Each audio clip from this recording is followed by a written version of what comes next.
Assalamualaikum warahmatullahi wabarakatuh. Saya Melani Hairunisha akan mempresentasikan hasil analisis saya. Langsung saja masuk ke pengertian dan juga ruang lingkup. Apa sih diplomasi digital itu? Nah, diplomasi digital itu merupakan bentuk kegiatan diplomasi yang memanfaatkan teknologi digital, khususnya internet dan media sosial untuk mendukung pelaksanaan kebijakan luar negeri, komunikasi antar negara, dan pelayanan konsuler dengan tujuan memperluas jangkauan efektivitas dan partisipasi publik dalam diplomasi.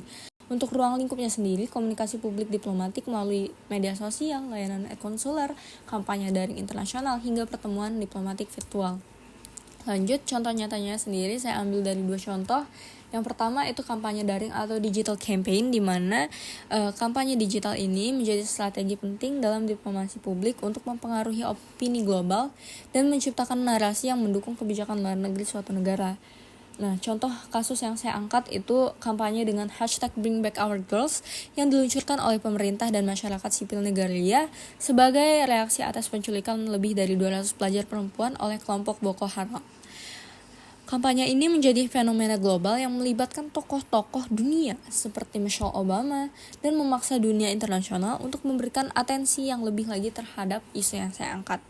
Kemudian yang kedua itu layanan e-consular atau e-consulate services, di mana e-consulate services ini merupakan salah satu bentuk diplomasi digital yang sangat praktis dan berdampak langsung pada warga negara. Layanan ini juga memungkinkan warga negara untuk mengakses berbagai kebutuhan konsuler secara daring, seperti permohonan visa, legalisasi dokumen, pelaporan kehilangan paspor, atau pengajuan bantuan hukum di luar negeri. Dan pemerintah Indonesia juga sudah menerapkan layanan ini melalui portal perlindungan WNI yang ada di aplikasi Safe Travel.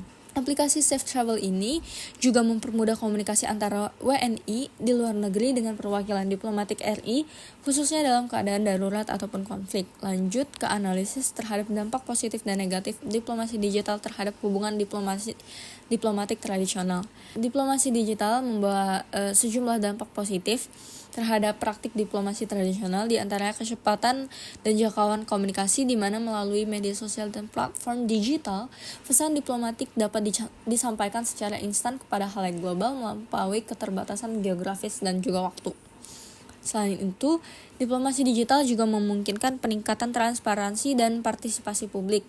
Masyarakat dapat memantau bahkan merespon kebijakan luar negeri secara langsung. Praktik ini juga menekan biaya, mengurangi kebutuhan akan pertemuan fisik dan delegasi dalam jumlah yang besar, yang menjadikannya lebih efisien dalam konteks tertentu. Namun terdapat juga dampak negatif dari diplomasi digital ini, di mana diplomasi digital ini cenderung mengurangi nuansa formalitas dan etika komunikasi diplomatik, terutama jika dilakukan secara impulsif atau tanpa pertimbangan protokol. Penyampaian pesan melalui media sosial dapat dengan mudah disalahartikan karena keterbatasan ruang dan juga konteks. Selain itu, komunikasi digital juga rentan terhadap gangguan keamanan siber seperti peretasan akun resmi pejabat negara atau penyebaran disinformasi. Ini juga dapat memicu krisis diplomatik secara tiba-tiba. Terakhir, kehadiran diplomasi digital yang terlalu dominan beresiko untuk melemahkan peran hubungan interpersonal. Sebelumnya, negosiasi itu dilakukan secara langsung, yang menjadi fondasi dalam membangun kepercayaan dan penyelesaian konflik secara diplomatik. Kemudian lanjut kepada tantangan hukum yang ada. Tantangan hukum yang ada tentunya keamanan siber menjadi isu utama. Komunikasi antar negara yang dilakukan melalui platform digital publik jadi rentan terhadap peretasan, penyadapan, atau sabotase. Hal ini menimbulkan pertanyaan, sejauh mana komunikasi diplomatik digital dianggap sah dan aman, terutama jika terjadi kebocoran data. Nah, kemudian yang kedua adalah etika komunikasi, khususnya terkait penyampaian informasi diplomatik melalui media sosial. Komentar atau pernyataan yang dikeluarkan oleh pejabat tinggi di platform digital dapat menimbulkan eskalasi konflik jika disampaikan tanpa kehati-hatian atau tidak mencerminkan kebijakan resmi negara. Terkadang pernyataan personal sulit dibedakan dengan pernyataan resmi negara yang dapat menyebabkan kebingungan diplomatik. Yang terakhir itu terdapat persoalan tentang keabsahan formal tindakan diplomatik melalui platform digital. Misalnya, apakah pernyataan melalui Twitter atau konferensi virtual dapat dianggap setara dengan nota diplomatik tertulis atau pertemuan secara resmi. Belum ada konsensus global yang jelas terkait status hukum dari komunikasi digital ini, sehingga bisa menimbulkan ketidakpastian dan pelaksanaan hubungan antar negara. Kemudian untuk opini saya sendiri sebagai mahasiswa ya, menurut pandangan saya sebagai mahasiswa, diplomasi digital ini belum mampu sepenuhnya menggantikan peran diplomasi tradisional. Meskipun keberadaannya semakin penting dalam era modern, diplomasi digital memang menawarkan asas cepat, jangkauan luas, serta efektivitas dalam komunikasi publik dan diseminasi informasi. Kehadirannya memberikan alat tambahan yang sangat strategis bagi negara-negara untuk membentuk citra internasional dan menjalin hubungan dengan masyarakat global, bukan hanya antar pemerintah. Namun, diplomasi tradisional memiliki dimensi yang tidak bisa digantikan oleh teknologi, terutama dalam hal negosiasi tertutup, hubungan antar pribadi, dan penyelesaian konflik jangka panjang.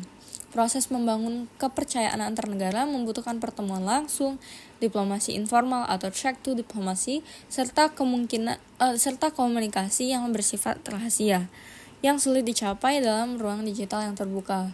Selain itu juga peran kedutaan besar dan konsulat tetap vital dalam perlindungan warga negara, lobby politik, dan pelaksanaan protokol diplomatik. Oleh karena itu, diplomasi digital ini sebaiknya tidak dilihat sebagai pengganti, namun sebagai pelengkap dari diplomasi tradisional.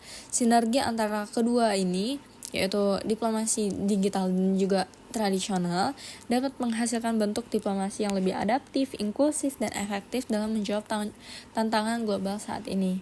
Nah, untuk rujukan sendiri saya ambil yang pertama itu dari Vienna Convention on Diplomatic Relations atau Konvensi Wina tentang hubungan diplomatik tahun 1961, di mana pasal 27 itu menjamin kebebasan komunikasi resmi antar negara pengirim dan perwakilannya, termasuk melalui kode rahasia dan kurir diplomatik. Meski tidak menyebut secara eksplisit tentang teknologi digital karena ini dibuat sebelum era internet, prinsip ini dianggap mencakup media komunikasi modern seperti email, konferensi daring, dan platform digital lain asalkan dilakukan secara aman dan resmi. Nah, konvensi ini menjadi dasar pengakuan bahwa komunikasi digital antar negara, jika dilakukan oleh aktor resmi dan melalui saluran yang aman, memiliki legitimasi diplomatik setara dengan komunikasi tradisional. Yang kedua itu Tallinn Manual 2.0 on International Law Applicable to Cyber Operation tahun 2017, di mana Tallinn Manual 2.0 ini memperluas cakupan dari perang cyber atau cyber warfare ke operasi cyber non-kekerasan, termasuk yang berkaitan dengan diplomasi, keamanan data, dan pelanggaran kedaulatan. Manual ini menekankan bahwa negara memiliki kewajiban melindungi infrastruktur digital yang penting, termasuk saluran komunikasi diplomatik.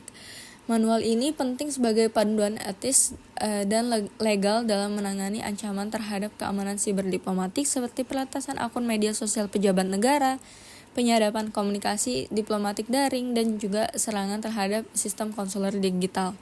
Yang ketiga itu yang terakhir, United Nations General Assembly Resolution The Right to Privacy in the Digital Age tahun 2013, di mana resolusi ini menekankan bahwa hak atas privasi sebagaimana diatur dalam pasal 12 dari Universal Declaration of Human Rights juga berlaku untuk komunikasi digital. Negara-negara didorong untuk mengambil langkah-langkah guna melindungi data pribadi dan komunikasi digital dari penyalahgunaan termasuk oleh aparat negara. Nah, dalam konteks diplomasi digital, resolusi ini menyoroti pentingnya perlindungan data diplomatik dan informasi sensitif yang beredar melalui saluran digital. Ini juga menjadi dasar etis untuk menuntut akuntabilitas negara dalam menggunakan media digital untuk komunikasi diplomatik, terutama kewajiban suatu negara untuk menjaga kerahasiaan dan etika penyampaian suatu informasi. Sekian dari saya. Wassalamualaikum warahmatullahi wabarakatuh.